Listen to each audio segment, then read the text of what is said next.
নমস্কার।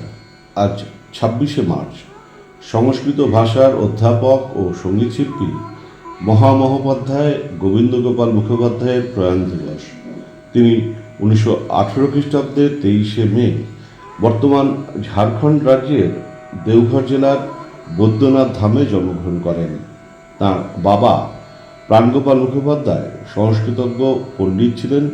তিনি দেওঘরে শ্রী বালানন্দ ব্রহ্মচারীর আশ্রমে আশ্রমিক হিসাবে প্রাথমিক শিক্ষা অর্জন করে ব্যক্তিগত পরীক্ষার্থী হিসাবে প্রথম বিভাগে ম্যাট্রিক পাশ করেন। তিনি কলকাতা বিশ্ববিদ্যালয় থেকে দর্শন ও সংস্কৃত বিষয়ে কলা বিভাগে প্রথম শ্রেণীতে স্নাতক এবং প্রথম শ্রেণীতে স্নাতকোত্তর ডিগ্রি অর্জন করেন। তারপর তিনি বেনারস বিশ্ববিদ্যালয়ের উপাচার্য সর্বপল্লী রাধাকৃষ্ণনের সান্নিধ্যে গবেষণা করে ডিলিট উপাধি অর্জন করেন।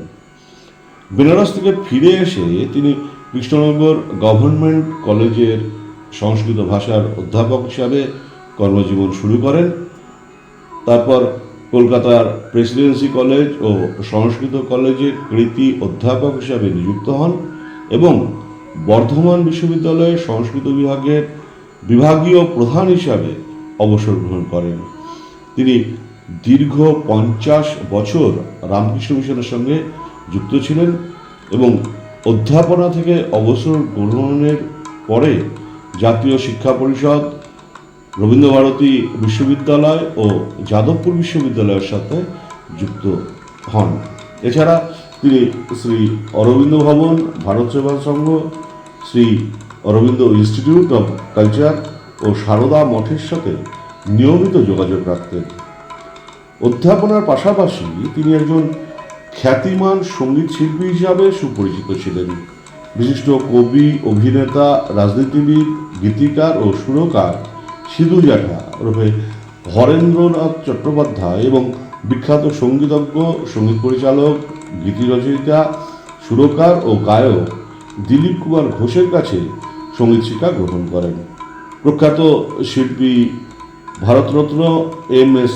শুভলক্ষ্মী ও গীতশ্রী সন্ধ্যা মুখোপাধ্যায়কে তিনি ভজন গান শিখিয়েছেন। তিনি দীর্ঘদিন আকাশবাণী, বেতার ও দূরদর্শনের নিয়মিত শিল্পী ছিলেন। তিনি প্রধানত দ্বিজেন্দ্র গীতি, অতুল প্রসাদী, রজনীকান্তর গান ও দিলীপ কুমার ঘোষের গান গাইতেন। এছাড়া মন্ত্রগান ও সংস্কৃত শ্লোক পাঠ করতেন। তিনি ও তার স্ত্রী মাধুরী মুখোপাধ্যায় দ্বৈত কণ্ঠে উপাসনার গান ও স্তোত্র পাঠ করছেন। তিনি ১৯৫২ খ্রিস্টাব্দের ৩১ অক্টোবর মুক্তিপ্রাপ্ত দেবকী বসুর পরিচালিত ভগবান শ্রীকৃষ্ণ চৈতন্য ছায়াছবিতে এবং সুধীর বন্ধু পরিচালিত ১৯৫৭ খ্রিস্টাব্দের ২৭শে সেপ্টেম্বর মুক্তিপ্রাপ্ত মাথুর ছায়াছবিতে সঙ্গীত পরিচালনা করেন। নবম বার্লিন আন্তর্জাতিক চলচ্চিত্র উৎসবে গোল্ডেন বিয়ারের জন্য মনোনীত দেবকী বসু পরিচালিত কালজয়ী বাংলা চলচ্চিত্র সাগর সঙ্গম ছবিতে তিনি নেপথ্যে কণ্ঠদান করেছেন। ছায়াছবিটি ১৯৫৯ খ্রিস্টাব্দের ১৫ এপ্রিল মুক্তি পায়।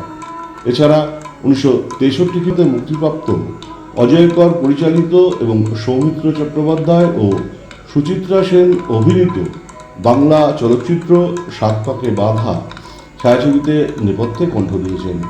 বিশিষ্ট অভিনেত্রী সুচিত্রা সেন ছায়াছবিটিতে অভিনয় করার জন্য মস্কো চলচ্চিত্র উৎসবে silver prize for best actress পদক জয় করেন।